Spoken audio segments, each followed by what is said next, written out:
crash, and they believe everyone was killed.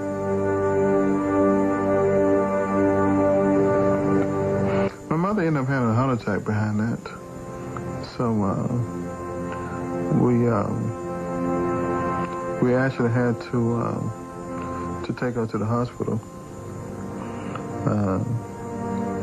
She didn't take it very well at all.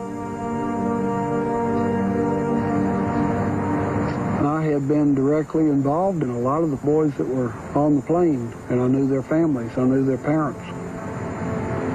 You can't imagine the guilt feelings that I had because I wasn't on the plane, and I don't know why that's the way it is. And maybe it was, subconsciously I thought that, I was part of the team and I should have been, with the team.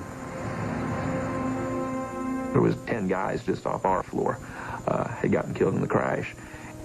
You had one payphone for that whole wing, and of course it was ringing nonstop with players' families calling up, wanting to know if their son had been on the plane. At night, and all of a sudden you hear this wailing out in the hallway, and there would be a girl sitting in a chair pounding on her dead boyfriend's door, calling his name. It was an experience where it made you have to grow up in a hurry. I'm an 18-year-old kid that is shocked that all his friends are suddenly gone. The thing that really haunts me to this day is after the game was over, my wife and I wanted the 3 boys to ride back to Huntington with us. And they were afraid because the coach was enraged because they had lost the game, and they didn't want to ask him. And that haunts me to this day that I didn't persist in getting them to ride up with us instead of going on the plane. The aircraft came in here over this hill up to the left. Hit those trees on top of the hill up there, caused the aircraft to actually hit the ground out here in almost a straight down, nose first attitude.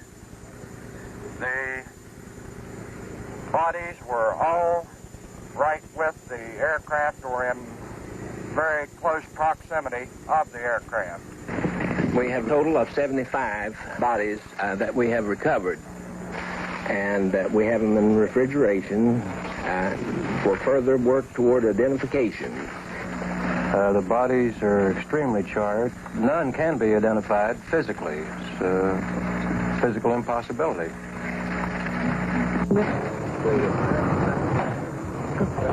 They asked me if I would help recognize some of the bodies.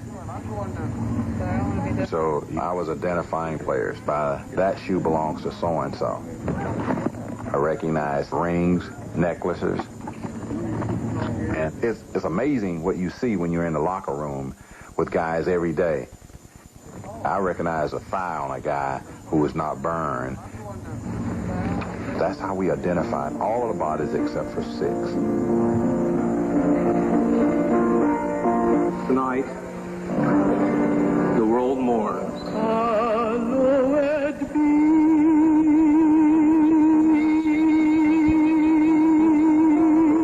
students feel the pain so deeply that we cry and cry, for we should never dare to forget this. You've lost not only a football team, you've lost some of your community leaders. We said bankers, lawyers, educators. The whole city was just in a pall of gloom and sadness. And there wasn't much laughter around here.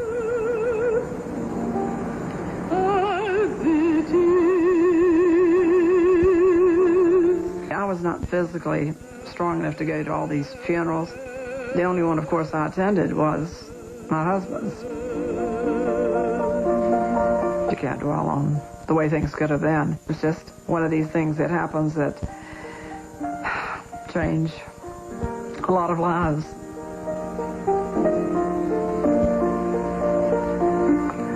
The tragedy has left me lost and in the greatest sorrow of my life. By the same token, it has left me with a heartfelt thanks for the son that gave me so much joy and love. I love you, my son, and I shall always